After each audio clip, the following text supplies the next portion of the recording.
Good morning and welcome to another edition of Let It Be Known. I am your host, Stacy Brown. Peace and love and happy Wednesday, everybody. Welcome. I'm your co-host, Niele Anderson, and lots of election news and breakdowns to talk about today, Stacy. Well, it is. Well, we start with let's see what our producer has first. Donald Trump, since I know you're watching, I have 4 words for you. Turn the volume up.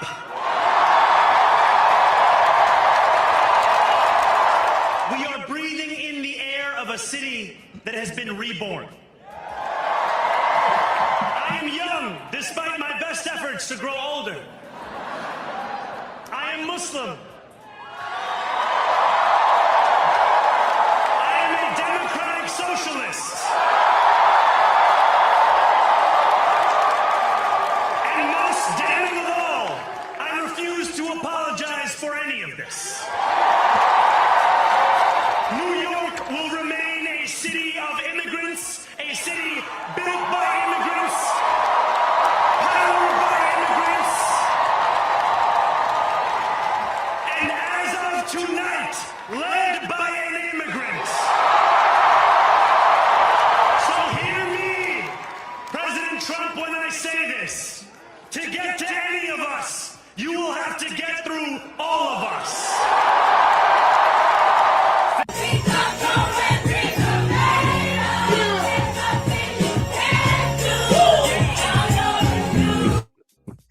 Well.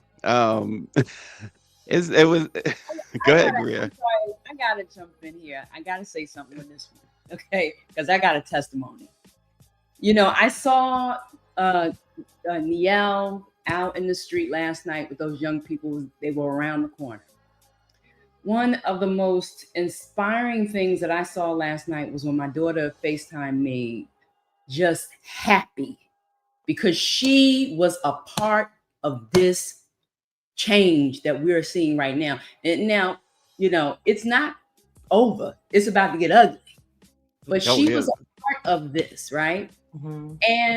And so, but what that said to me, the calm that it brought me was something that I will remember because she is 22 years old, right? And at 22, she felt like she did something to fix the situation, right? And what I'll say is that for us and especially for our generation, if all we are doing is teaching our children or encouraging them to do nothing but sweat, to just make money and not be a part of change, because I know that this moment, if nothing else, has inspired her. And young people did this. Young people did this in New York City and other places across yes, this is, people did this. They came out because but that was inspiring to me because we have a lot of criticism about that generation, right? Mm-hmm. They are on the ground doing the work. And that's what, if we are not encouraging them to get involved with, then we are failing. It's not them that's failed. It is us. So it brought a sense of calm because, I felt like, I gave myself a pat on the back for that one. And I'm gonna give that one to my mama because she had me in the streets, right? Mm-hmm. And I passed that on to her. But I just wanted to say that and encourage this generation. They not lost. We got to give them a chance. That's all I had to say. Well, listen, I've had the privilege of meeting Ruby a couple of times, and it doesn't surprise me. RNG says her generation will be the majority of voters in the next presidential election. Look, it was over by 8:30. This was over. The story was unmistakable. America had spoken not with a whisper, but with a roar. It swept through Richmond to Atlanta, Newark to New York, even down in the South. The nation said they had seen enough of the cruelty, the chaos, and the conspiracies that have marked this Trump year, less than a year too. But Well, I think we could stay on Mendami for a minute before we even get to all what happened across the mhm, country because he stole the headline. You know, it was Prop 50, but Mendami did something, and I said it yesterday. It was reminiscent to what a Barack Obama did. Everything that Greer was just talking about was the same thing parents and grandparents were saying when Barack Obama said he wanted to run for president. And Mindami even gave Obama a nod when he said, "Tonight we have spoken in a clear voice." He said, "Hope is alive."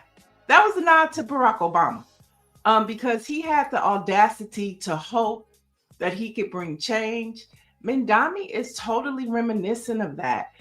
Greer mentioned, you know, I was at USC yesterday afternoon and I was just overwhelmed by not just the long line to vote, but an even longer line for new voters.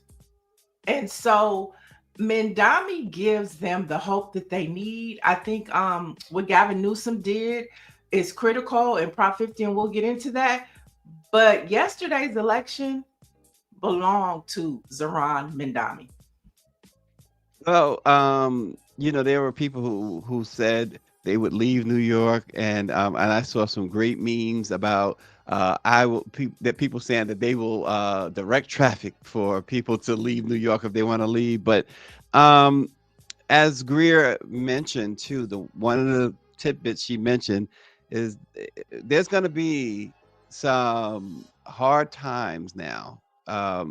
There's going to be some serious times now because you know that Russell Vaught, Stephen Miller, Donald Trump, and Steve Bannon and the likes are in the lab.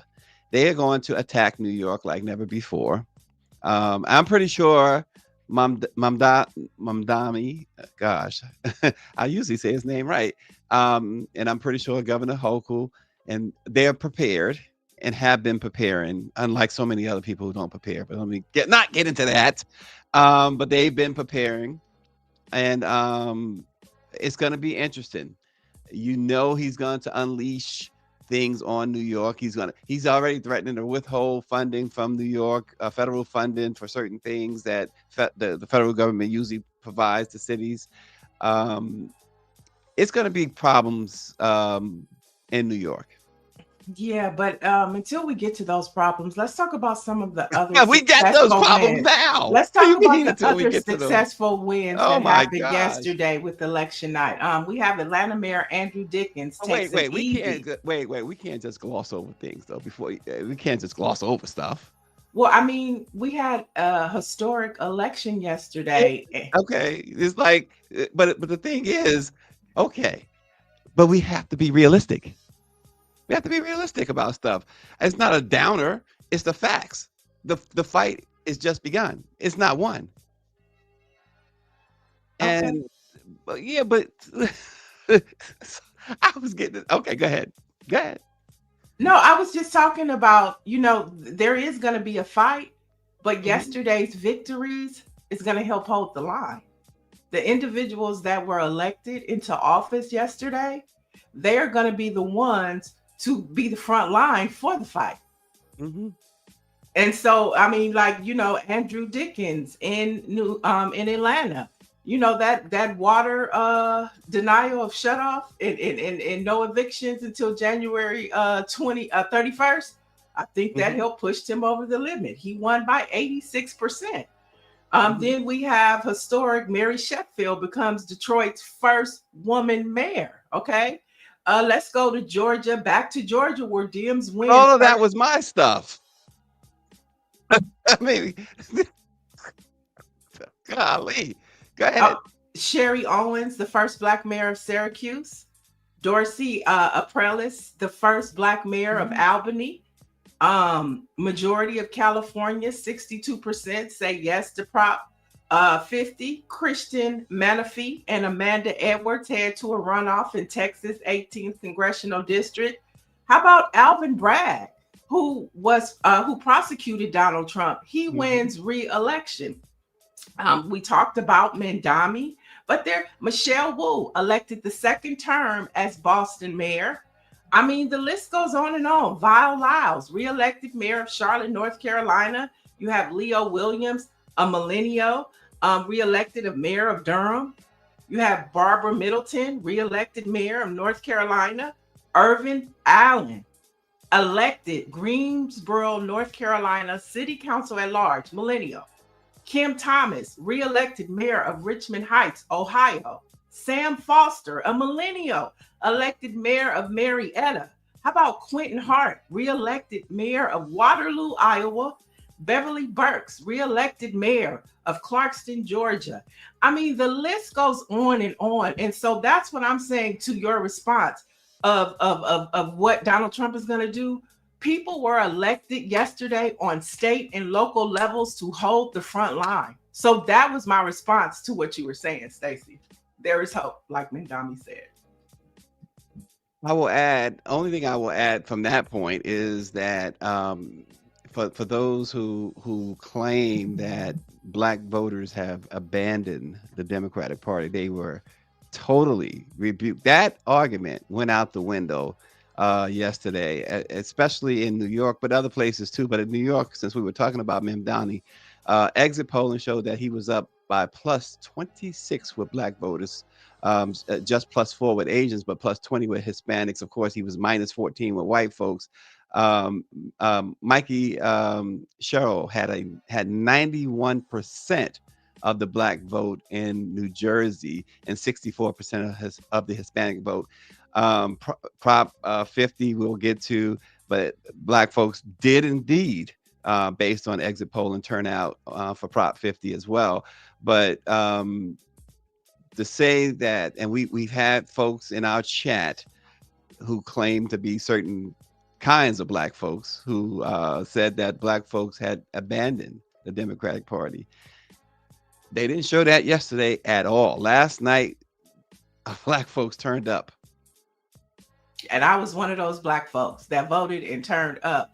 And to your point, after all was said and done, Zeron's best racial group ended up being Black folks.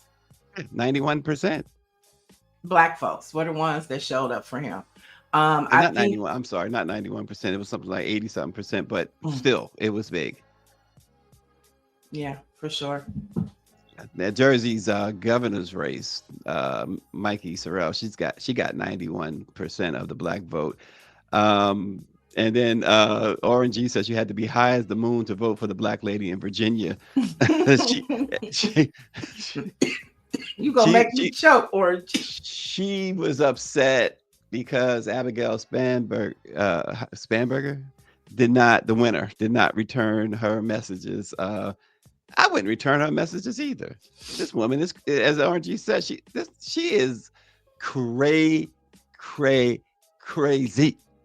And she, even Donald Trump abandoned her. Well, she failed to realize from the jump, she's a Black woman. She wasn't getting his support anyway. Oh, he didn't endorse her? No, he did not endorse her. He stayed far away from that crazy woman. I've never seen somebody run for office like that. I mean, Herschel Walker was just ignorant. He wasn't crazy. He was ignorant. This woman was absolutely crazy. Yeah, well, hit the road, Jack, and don't you come back no more. Yeah, even in Mississippi, it was. So this is, we talk about what the Democrats, this blue, more than a blue wave, blue ocean, but really when you win, when Mississippi is able to break the Republican stronghold there, the Republican supermajority, and win some races in Mississippi, when in Miami and Orlando, you got Democrats winning there too. Georgia, of course. It tells you this is about, Donald Trump tweeted that it wasn't about, he said Trump wasn't on the ballot. Trump was very much on the ballot. And that's what this was really about. And I tell you what, there was something else too that really, really put the exclamation point on this. Voters in what was it, Minneapolis, I believe it was, or was Mhm. it Michigan or Minneapolis?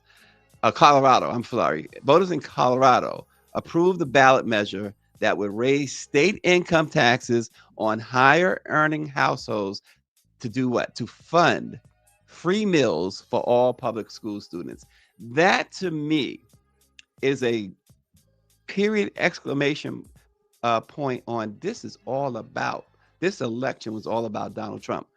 He's withholding food and SNAP and other benefits from folks, and he's giving all of these breaks to billionaires. This Colorado bill, this that the voters approved 100% almost, this ballot measure is going to raise the state income taxes on higher earning millionaires, billionaires to fund the lower income. And that, folks, is what it's, to me, what really sells this as, or puts a period on the fact that this is against Donald Trump. So yeah, so when you were asking like don't glance over it, it's not a glance over, it's a response. That was the response to, yeah, we're going to be headed towards some hard times, but yesterday was what the American people were saying, that we're building our front line on the opposite side. And I don't think that Democrats should start tap dancing. I don't think Democrat leadership should They get need to too stop tap excited. dancing.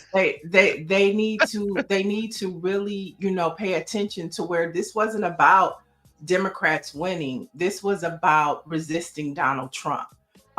If it could have been other candidates, I think that Democrats would have been in trouble.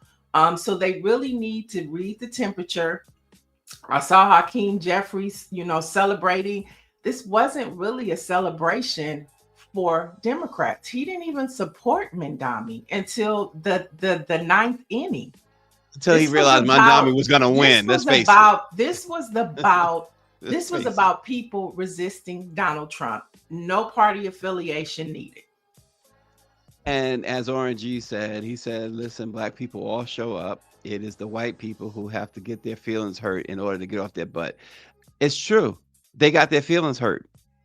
And we've seen all year long these folks in videos and everything else. I didn't think it was essentially saying, I didn't think he was going to do this to us. I didn't think we was going to feel it like they feel it. So they did. They got their feelings hurt, Orangey. White folks did. Yeah. White folks that support Trump got their Yeah. feelings hurt.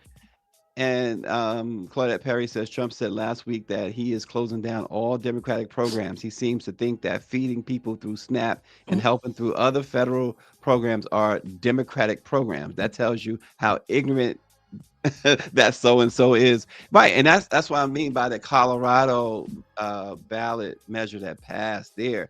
It was a total rebuke of Donald Trump. Yeah, for sure. Everything Yeah. else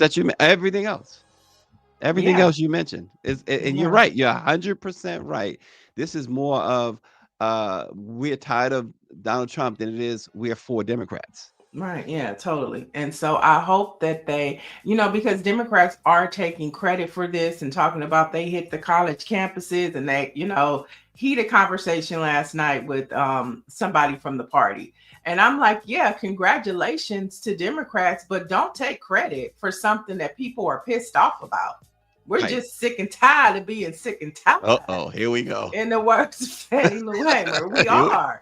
And so we want the Democrats to do better. They're all we have right now, but don't get too excited. You know what I'm saying? That's why I'm glad that Mendami said I'm a socialist Democrat, because that is some internal reckoning and conversations that the party is going to have to deal with, because these young kids, I really do believe these young kids that was wrapped around the corner at USC, that's the type of pool that is going to support a candidate like a Mendami. Yeah, and the question is, Niele, can this ride through next year? Next year is the most crucial, right? But you're right. Democrats can't, as you put, tap They shouldn't be tap dancing. But you're right. They can't really take all the credit, or they can't take much of the credit. I mean, Greer talked about the young ones. They deserve the majority of the credit. The Mamdamis of the world deserve the credit. The Democrats as a whole, because you mentioned Hakeem. He at the very last minute, when he realized, well, he's in my party, and blah blah blah. That was an endorsement that Mandami probably could have done without, to be honest, right? I He don't was think going to as a win. candidate you never, turn away and You don't endorse turn it away, somebody of but it that was like, nature. You right, take it. right. But it wasn't gonna make a difference at that point. Mandami had rode that wave. Mandami had done. You talked about Obama, and he's as close to his campaign. I'm not saying he as the person, as the politician, but his campaign was as close to Obama as we've seen, as Obama's campaign as we've seen. Hmm. And Prop 50. I mean, that's your baby out there in California, but it helps everybody. Yeah, it does help everybody, but like I say, Mandami took the thunder away from that. I mean, even when you look at and I think Governor Gavin Newsom, he's like, wait a minute, I thought I was at the forefront of this thing. And now you have somebody like a Mandami who has garnered national attention. Okay, folks is paying attention. When his speech came on last night, it was electrifying. And you okay, what you talking about? Let me hear what you're saying. Mhm. And then, a room full of young people, so much energy. And then you go to Gavin Newsom, and it's just him and his wife. And it's like politics as usual. And I think that's what the American people, these young folks, are tired of. Hakeem Jeffries has gotten a lot of nicknames, including Apex Shakur, but we got somebody in the chat, Mr. K, whatever your name is, my brother. Hakeem Last Minute Jeffries is what he called. Some Well, RNG, I'm saying the same thing. Where is Black Mag? I don't see him on the chat today. Where they at? put it, sometimes being at the last minute, is sufficient. But I think our guest is here, and I think that But we she has a clip first, though. Oh, she has a clip. Okay, Yeah. so let's check out the clip and then we'll bring our guest in. And then the perfect response by Zoran Mamdani. Do you see Mamdani as the future of the Democratic Party?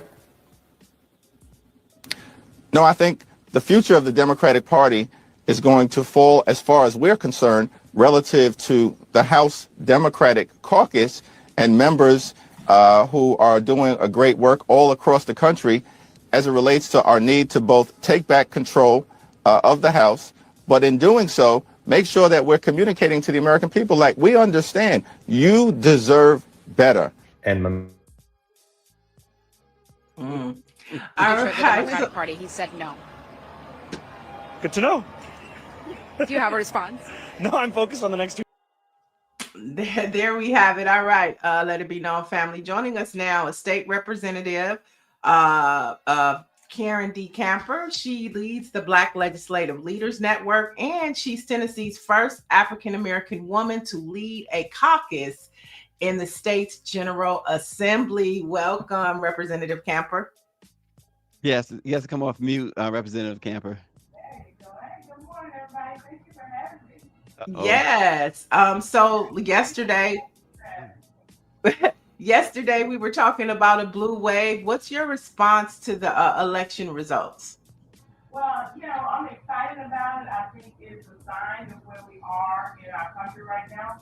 People are kind of tired of these Trump policies, and I think I heard one of you say earlier that he talked a lot of stuff before and didn't do it, but this time he did. And people are, concerned about the future of the country. So I think they came out, they voted in a way to show a sign of how we want to shift policy. Yeah, I'm sorry, Representative Camper. Your audio is not coming through. I hear her. I mean, she doesn't have a mic, but I do hear her audio. You don't hear her at all? I'm just hearing like, I'm not hearing her now.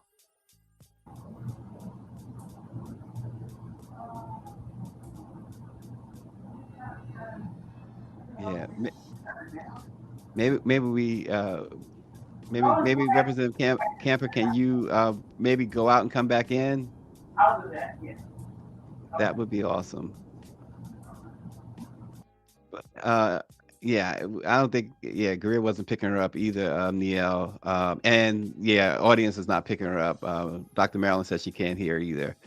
But hopefully we can get that fixed. It'd be great to hear what she has to say. I'm sure she has a lot to say. Um, but until then, Neo, tell us a little bit more about how. I mean, we had a guest on yesterday about Prop 50. How did it all come about? I mean, they did it the right way, right? So nobody can really challenge how they're doing their redistricting. Right. No, 100%. I mean, the turnout was great. Like I said, you saw a lot of people understanding how many how significant this was to democracy at large. So you had 62% yes, 38% no. And of course, 85% of Democrats voted for it. 60% of independents voted for it, and then you had 22% of Republicans that voted for Oh a wow. yes on Prop 50. And with that all being said, we know that Governor Westmore has announced that he is doing a redistricting commission. And so you see this happening across the country now, because we know North Carolina, Indiana, Texas, they're all redistricting for Trump. And so now you see the enthusiasm of, leadership. And I'm glad you're back, leader camper, because that's what we're talking about. We were talking about earlier in the show how this movement is happening at a state and local level. And what happened yesterday is you saw state and local people being elected that represent a no to Donald Trump. And can you talk about how having like state legislators and local, mayors, how this will help resist Donald Trump in your leadership capacity? Hopefully my sound is a little bit better. Much Yes. better. Much better. Okay. Thank you for that advice for going out and coming back in. Yeah, well, so if you can remember, after President Obama was elected, the Republican National Committee decided that they were going to push everything to a state level when they knew they would not get the White House for at least 8 years.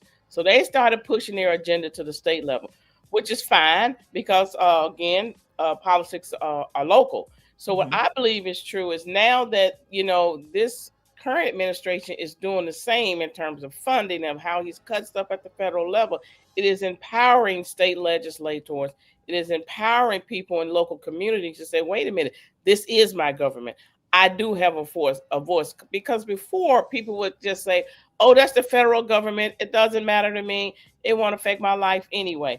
So now I think people are feeling more empowered and more a part of their government, and that they do have a say and they want to have a say. So it helps us at the local level to get people energized about being a part of politics, being civically engaged. So I think it's a good thing that's happening. Mhm.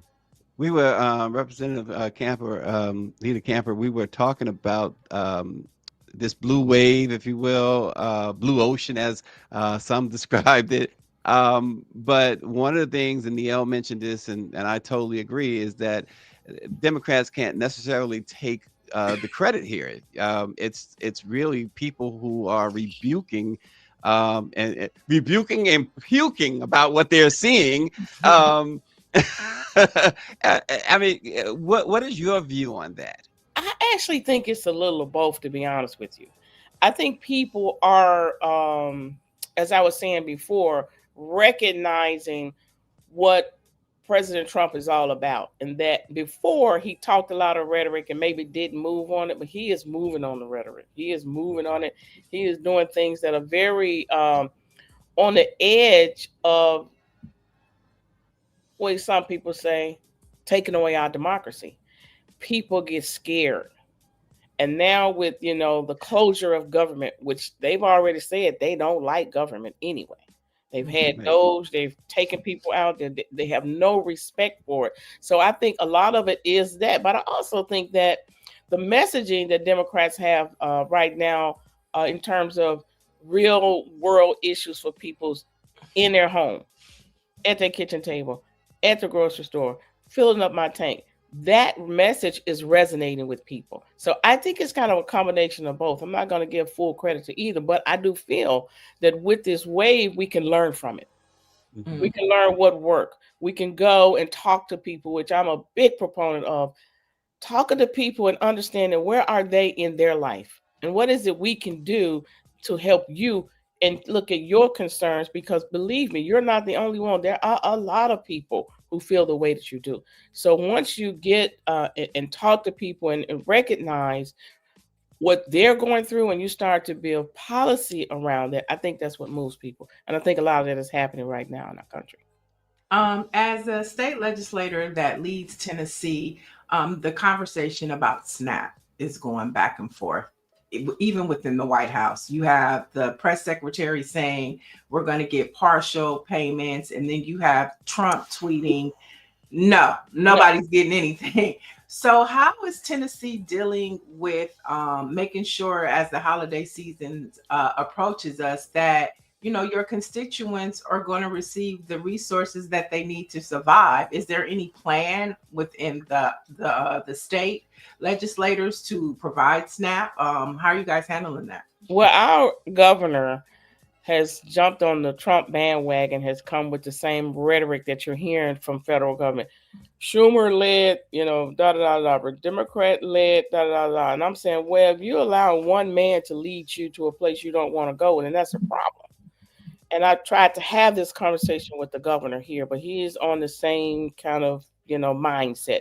So what he's decided to do is to push for our local food banks to do more, the faith-based community to do more, and initially didn't really give additional funding to them. Now we do fund our food banks and stuff like that in our regular budget. We were called for him to do more. So he announced yesterday that he was going to put, I think, $5 million in our food banks, which is not really enough. But let me just tell you what I'm seeing happening. People are coming to the rescue of people. People are deciding we're going to help. We're going to, in all of our local organizations like our OES chapters, our Masonic lodges, our sororities, everybody is coming to the table. A lot of nonprofits groups here in our region of the state, which has a lot of extreme poverty. And a lot of organizations are just doing everything that they can to leverage what they have, to help population. But this governor is on the same sheet of music as the federal government.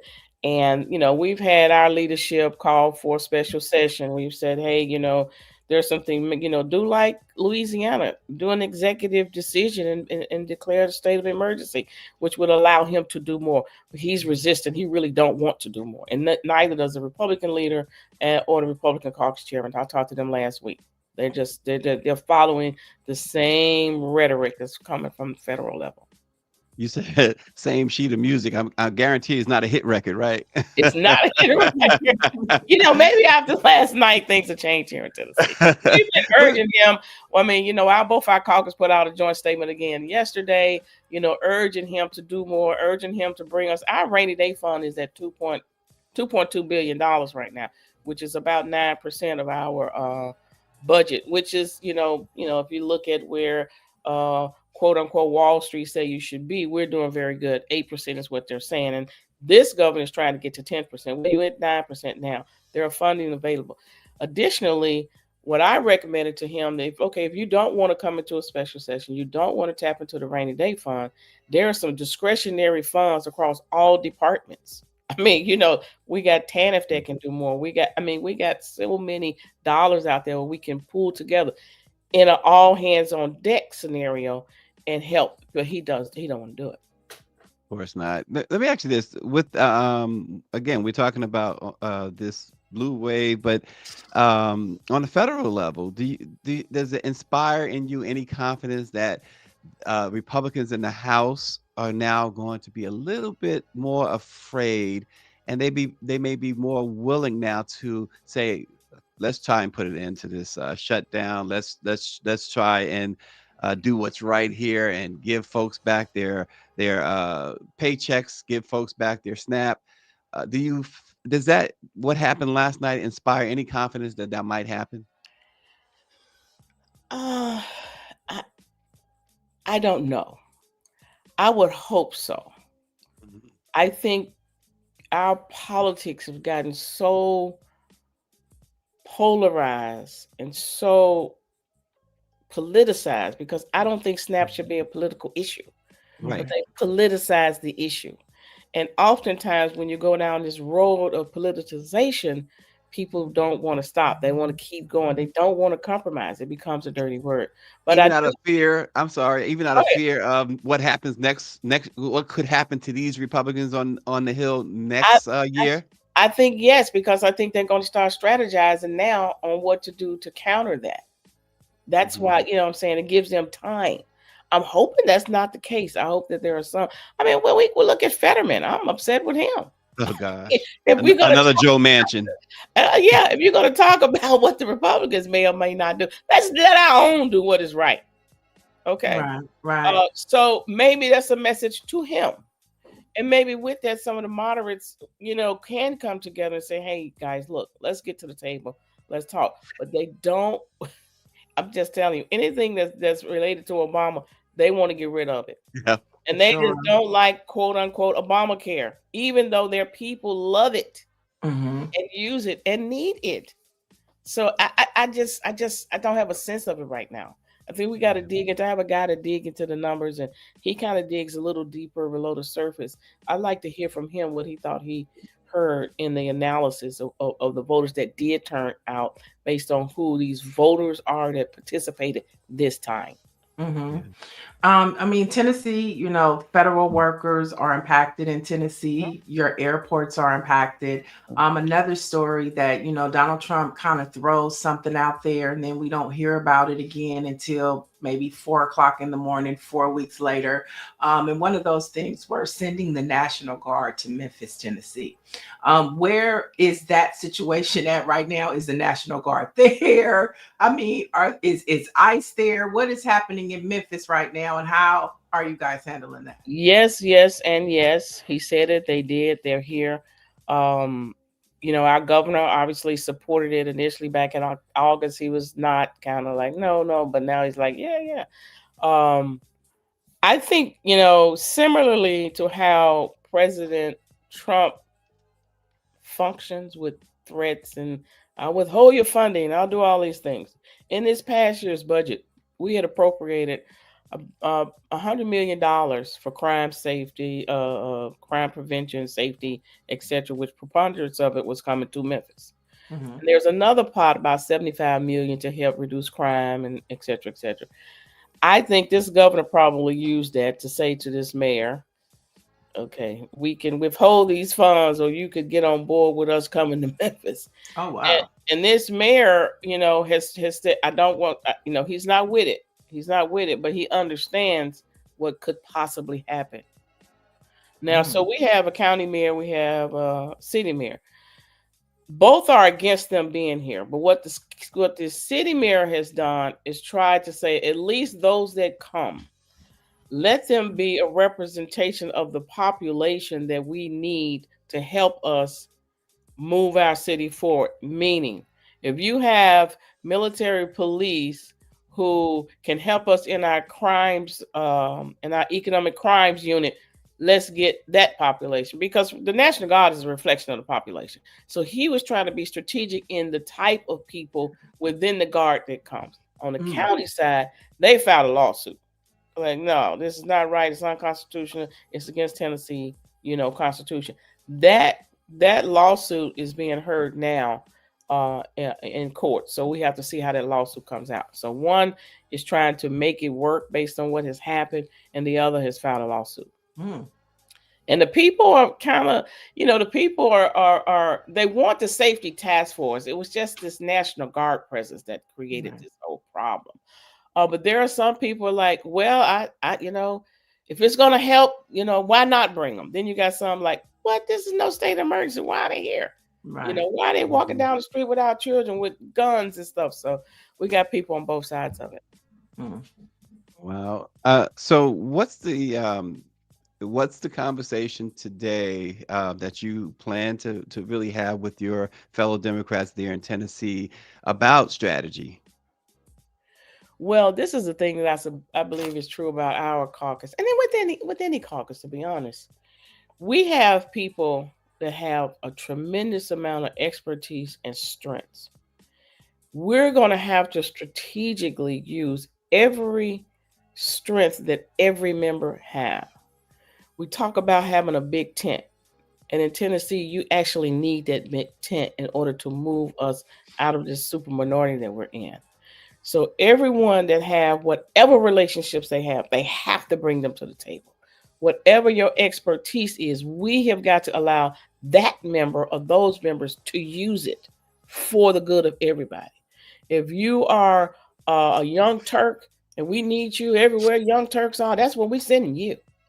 If you are that conservative guy that's been in those rural areas, there are conservative Democrats that's on the bench. I need you to go get them. Right. So wherever you are in this state, people will say we have 3 grand divisions, and each one of them is almost like a different state. They're so different. But wherever you are, whatever your expertise is, whatever your strength is, we're coming together to pull that in a way that no one feels offended because somebody else is doing. Mm-hmm. Everybody will be leveraged, wherever corner of this state. Now, our retreat is coming up next Monday, as a matter of fact. And this is definitely the dialogue that I want to have with them, because we have got to get to a place where we can function under operational unity, where we do not have to agree on every single thing before we can move forward. We have one big picture and one big focus, and everybody that have everything that they have. If you don't feed this, we're not doing it. If it's not feeding into this, we're not doing it. You can do it on the side, but not as a caucus. So that's the conversation I'm going to have with my members on Monday when we go in, and leader Agberry on the Senate side the same. I love it. Another big conversation and people are concerned about is travel. We know that the Secretary of Transportation is talking about, flights, expect more flight cancellations, and, trouble at airports if the shutdown continues. Looking at your state, Tennessee, and the airports and the air traffic controllers that are impacted, the TSA workers, is Tennessee, the state, doing anything to kind of help the federal workers, and what are they doing about, travel in your state? I would say not as far as I know, not as a strategic plan. We were hit initially. We kind of were when the president, was back and forth with Canada and these tariffs, and we were tit for tat in that. Well, a lot of our import-export exchange is with Canada. A lot of flights come in. We have tons of flights to come in from Canada. And we saw an immediate drop-off of those flights. I mean, they went down tremendously because so there was some talk there, we sending, liaisons up to kind of have this whole conversation with Canada. But now things have gotten so much worse with the closure and all these other things. I'm sure I would say that I could believe that the deputy governor in particular he's a strategist, is probably trying to put something together. There's nothing that's been talked openly about it with our caucus anyway. It may be with their caucus, but not with our caucus. But again, this governor is supporting whatever it is the administration wants. So that would lead me to say probably not. I mean, wow. It's unfortunate, and Nashville particularly is, both are international airports, but it's a huge hub for Southwest. I mean, it is a huge hub for a lot of people coming and going. Right. It'd be interesting to see when we come back in. I have not had a conversation with the transportation commissioner. We have a new commissioner now, the former commissioner who had a great relationship with, retired and moved on. So we have a new guy that I need to have a conversation with. One of regular viewers, David Youngblood, is asking, what's going on with the Cohen congressional seat? Oh, Congressman Cohen's congressional seat. So he's asking that question because one of our state representatives, and you all probably know Representative Justin Pearson, on the Tennessee 3, has is planning to enter primary to run against Representative Cohen. Mm-hmm. And so he's putting his team together. He's looking at. He's already announced. So he's raising money and all of that. So this here again, this will be kind of what the conversation is right now nationally about where is the future of the party. Is it the old guard? Is it the new guard coming in? And where are we? I think that this race would be will be telling. Right. This is one of those that will be telling. Congressman Cohen has been there probably 20 coming up on 20 years now, and representative have challenged him to say, hey, it's time to move forward. It's time for you to allow some young blood, some new energy to come in, new thought, new vision. So that's kind of what's going on with that race. Of course, Cohen is in a position where he's saying, look, when we flip this thing, you're gonna need somebody in leadership. You're gonna need somebody that could be, become a chairman to help really get things done for Memphis, for Tennessee, for the country. Instead of starting anew, let's stay here where you got somebody that you're not starting over from day one. You have somebody to understand that this is a very critical time for us right now. You need somebody that can negotiate and get things done, so he's thinking like that he's in a position where he'll have a chairmanship. He'll be able to really get some things done, pull down funds for Memphis, for Shelby County, state of Tennessee. He has relationships, so he's thinking about it like that. Yeah, and that's the ongoing conversation. Yep. That's why Jasmine Crockett didn't get the seat that she wanted. And that's the internal conversation. Like maybe this whole tenured system that Congress works on needs to be rethought, and just like the Supreme Court. We're going to talk about that. But before we let you go, we're excited to be building this relationship with the Black Legislative Leaders Network, having state electeds come on and talk about what's happening in their states and communities. So before we let you go, tell our viewers about what the Black Legislative Leaders Network is all about and what we can expect to hear. Thank you so much for that. Well, when I became a minority leader in 2018, I recognized that, Blacks are rising in leadership in these state houses now.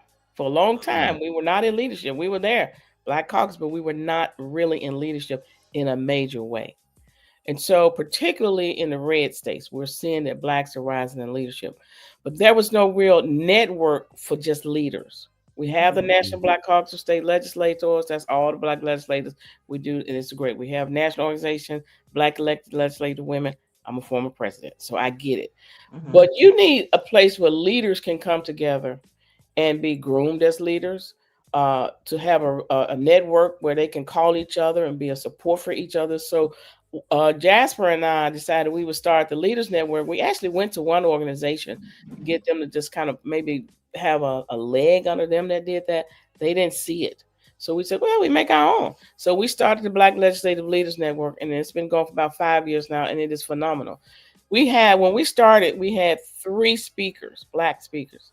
Now we up to 7, 8, almost 9 Black speakers of houses, and Senate presidents, where they need a network for each other so that they can be strong in their leadership. And if I'm experiencing something in Tennessee that you're experiencing in North Carolina, we need to know about it so we can help each other. And even as far as maybe having an agenda that the Leaders Network can come up with, where we are affecting the lives of Black people across this country as a group. So we created this organization to allow us to learn, teach, fortify, and build each other up in these leadership positions. I remember when Talbot became the speaker in Maine, they have term limits. So she was thrusted into leadership where we had to dispatch somebody to go up there, set up our office, set up the people that's going to be, so that she feel comfortable her day one in legislating and being in charge of her house. So it's been phenomenal. Everybody loves it. We have great programming. Matter of fact, we'll be in, depending on the flights, we'll be in Washington. We'll be in Washington the 18th, 19th, and 20th, because the National Council, a conference of state legislators, will be up there. And we usually join another national organization when they're meeting. We join them and we work in parallel with them to get more Black legislators to some of these events. And we have a tour of the White House scheduled Actually, we got a meeting in the White House with some of the Trump administration. Oh boy, don't kiss the ring now. Don't kiss the ring.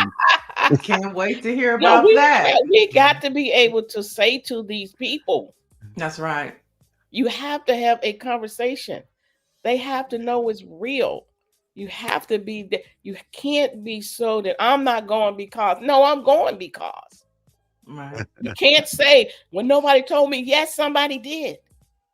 So we have to go and be able to say these things and let the White House know there is an agenda for Black people that you need to know, understand, and appreciate. So yeah, we're going. I love it. Okay. Well, we can't wait to have more conversations with Black legislators. And thank you to you and Jasper for helping put this together. So we'll be talking to you soon. Thank you. And thank you all so much. You. I appreciate the time with you. All right. No, it was a privilege. Thanks. I like her. Yeah, lots to talk about. I'll want to go one for one. I know you have some more feel-good stories to talk about, but I think this falls in line to what we were talking about. Former U.S. Attorney General Eric Holder is saying the Supreme Court should be a part of the national conversation heading into 2028. Now, he called the court a broken institution and said that if Democrats were to control the White House, the Senate, and the House in 2028, the Supreme Court needs reform, and that includes term limits and structural changes should be considered. And that's kind of like what Project 2025 was. It was for thinking in the future. And so I think former Attorney General Eric Holder is right on point. We should be thinking about what are we going to do with the Supreme Court, because it is fractured. That has to be. It has to be an issue going into the like you said, 2028. It must be. Right. Like, what is our answer to Project 2025? And I think this definitely should be a part of it. Yeah, absolutely. Monique is continuing her crusade, if you will. She's vowed to continue speaking out against Tyler Perry and Oprah Winfrey, saying she won't stop until both publicly acknowledge and apologize for what she claims was damage done to her career and her reputation. She recently reiterated her stance on the 85 South show and Outlaw with T.S. Madison podcast, accusing the pair of staying silent for years about their role in her fallout with Hollywood. She says she seeks accountability, and she declared that until Tyler and Oprah fixes it, she will not stop, because that's how the monster is created. And, you know, she's long claimed that Tyler Perry, in particular, privately admitted to mishandling his role in her career, but never corrected the public narrative that painted her as difficult. And, you know, when they paint Black women as difficult, it's game, set, match. Sometimes Black women are difficult, though. Listen, what they did to Monique is just it's almost unforgivable. They should. They should be ashamed of. What did they do? What they didn't do to her. What they did to her was cost her millions and millions of dollars. Like she said, and as Tyler Perry admitted, calling her difficult, blackballing her. She wasn't able to work. I think it's so bad to treat anybody like that, but Black people to treat these Black power folks to treat a Black woman that way. And it was simply because of her decision during the Precious movie. She wanted to be paid to go travel and promote, and they didn't want her to be paid. Okay, or you have a maybe they difference. didn't have the budget to pay her what she wanted. That's not her point. Her point is, that's fine, but don't blackball me because I wouldn't go on your promotional tours. That's just awful. The story is it's not a new story. It's what's new is that she's come out again and has said that until she gets that apology, she's just not going to forgive him, and I don't blame her. Yeah. I mean, in the comedy world, I know a lot of people. I mean, and it depends on who you talk to about Monique. Some people say she is difficult. And so, I mean, I'm not saying that she's not validated by what she said, but I mean, it just depends on who you talk to about Monique. I will leave it at that. I'm not here to defend her, but I do know that from what we've seen over the years, including Steve Harvey and his you know, jig dancing with her, it was horrible. What you saw it, and Harvey knew it, and they all knew it, and what they did to her was unthinkable. You know, we we have a responsibility in a sense, and we wouldn't do that. They have not, there's no record of them doing it to white folks. Why do it to your own? Well, and to, you know, to that point, there's so many stories about how Tyler Perry has looked out for Black women. I mean, he has a laundry list of Black women who say, you know, and I'm talking about like soap opera actresses that fell off the grid. They talk about how much money and paying them, not like just paying them what they're worth, paying people what they're worth. So I just think that, you know, it just depends on, you know, who's mad, how long you mad, you know, differences of creative, you know, opinions. Sometimes you don't have the budget to really pay what somebody would want. Look at Holly Berry and Monsters Ball. You know, she wasn't paid the way she should have been paid, but she was an Academy Award winning actress. She don't have no problem with it. So I just think it depends. I'm not saying she's right or wrong. I'm just saying that No, there I are get two it. sides to every story. When you talk to Black women and how Tyler Perry treats Black women, I think for every Monique, there's 10 Black women that have a different story. I have not heard the 10, but I'm not I can I'm count not 10. doubting you. I can count 10. Okay. I can Count count 10. them. You have You Angie sound like you from want to All count My Children. You have who she just got married to Jonathan Majors. What's my them. girl's name? Love her. Megan. Megan. You have Taraji P. Henson. You have Gabrielle Union. You have Scandal, Kerry Washington. I could continue to go on, but they all talk about how Tyler Perry pays them what they're worth. And that's for a lot of them, that's the first time that's ever happened to where they broke tears. He was like, I'm not paying you, you know, something that I feel like you don't deserve. And so I just feel like, you know, maybe, she had a bad experience. And a lot of time you blackball yourself in the industry by your behavior. Okay. That's all I'm What saying. else you Sherry got? Shepherd is another one. He showed up for her this week for her Hollywood Walk of Fame star. And so, I mean, you know, and I'm telling you, in the comedy world, Monique doesn't have the best reputation. And so, you know, I mean, I'm just saying. All right. All right. What else you got? But oh no, we had some they were still talking about the Supreme Court in the chat. Well, Black Virginia News says always unhappy. That was talking about Monique, I'm assuming. David Youngblood said you must expand the number of seats to 13.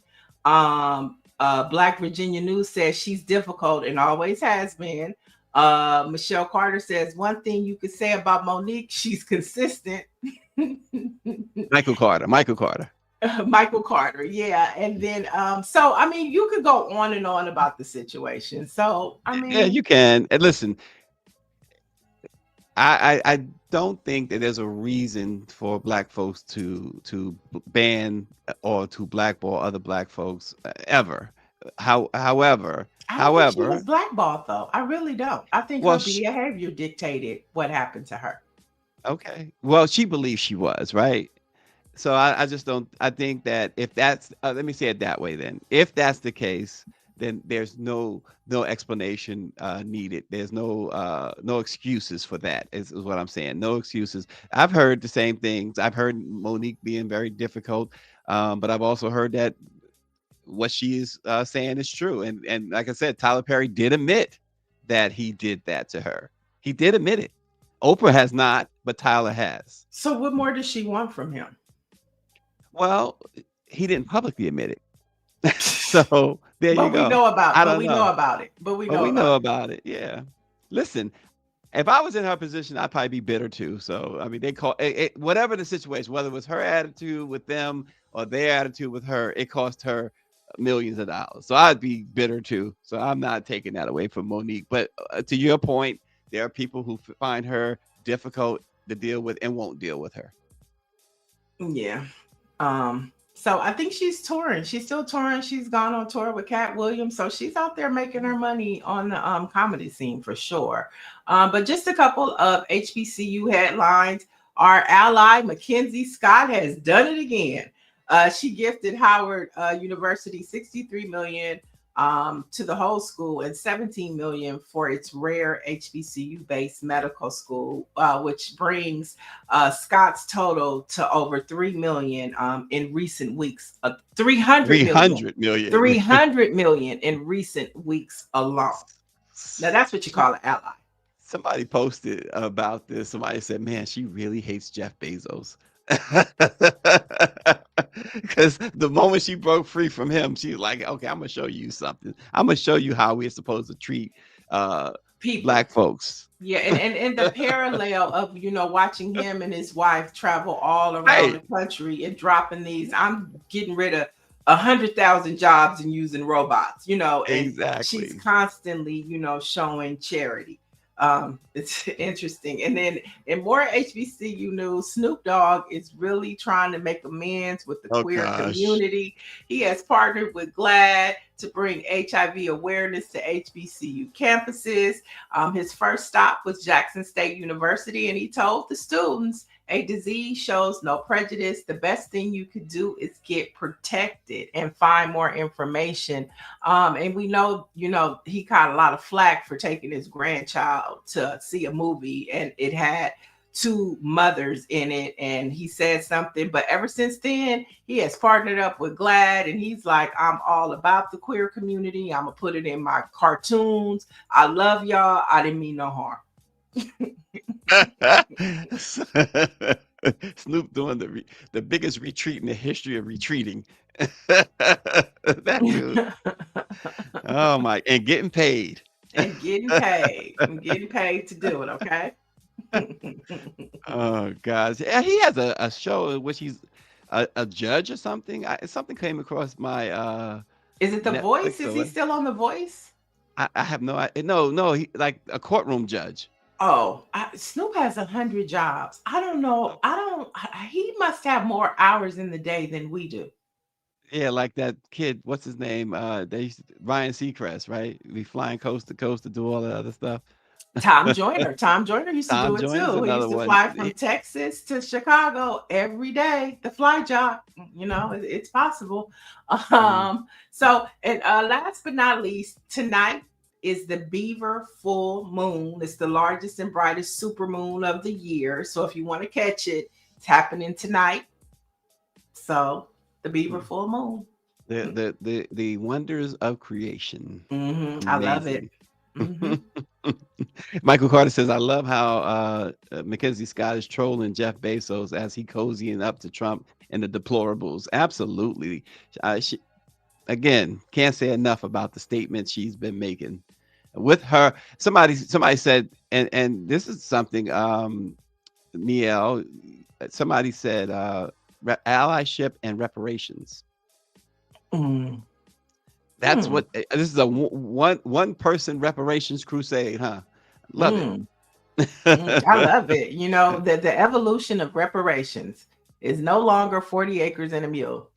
It's been redefined, and I think it's good because it's time good. changed. Education, right? Yeah, education. She's given this to education, so there you have it. We as somebody in the chat, we will never hate on Mackenzie Scott. She is more. She's sitting at the cookout, and she's having ribs. Okay. And let's just say to Chief, she don't need another Jeff Bezos. She got her own money. She put in her work with him. She don't need him. There you go. There you go. And at 300 million plus just in the last few weeks, that's more than reparations. That's a statement and a half. Thank you so much, Mackenzie Scott. And this date in Black history. On this date in 1901, two brothers, James Weldon Johnson and John Rosamond Johnson, compose what has become known as the Black National Anthem, Lift Every Voice and Sing. It is one of the most respected, honored, and revered songs in Black culture. Mm. My favorite lyric or line in it is lest we forget. I think it's in the second or third, but lest we forget. I always like to use that hashtag when we think of our ancestors and those who have gone before us that have done great works, big and small, known and unknown. But lest we forget why we're here. So yeah. And lest we forget, on this day in 1968, Shirley Chisholm became the first African American woman elected to U.S. Congress. And some of her coined phrases are, if they don't give you a seat at the table, bring a folding chair. And of course, unbought and unbossed. And said another one is, you don't make progress by standing on the sidelines, whimpering and complaining. You make progress by implementing ideas. Listen, one of the things I always think about, other than that, those are foremost when you think of Shirley Chisholm, is Bismarck's line. He said, Reagan is depressed, but I voted for Shirley Chisholm. Hey, I love it. I love it. All time. Nobody beats the Biz. Nobody beats the Biz. Okay. And if you want to know more about Shirley Chisholm, there is a great Netflix movie starring Regina King. I think it's called Unbought and Unbossed on Netflix. You can go check it out and see. The story only focuses on when she ran for president. And so you can see the Negroes that didn't support her and the Black folks that did. Oh boy, she went there. She said the Negroes that didn't support her and the Black folks that did. I like that. All right, our Black-owned newspaper of the day is Our Weekly. Our Weekly LA was formed in 2004 to provide in-depth coverages on issues pertaining to African Americans living and working in Los Angeles County. With a readership of more than 200,000 weekly, the scope of the publication is to provide broad-based, relevant, and timely coverage to include local, state, national, political, and community news. Our Weekly, our Black-owned paper of the day. And there you have it. And for the latest in Black news and all of the election results that happened yesterday, head on over to BlackPressUSA.com. Thanks for joining us, folks. It's been quite today. So we will see you tomorrow.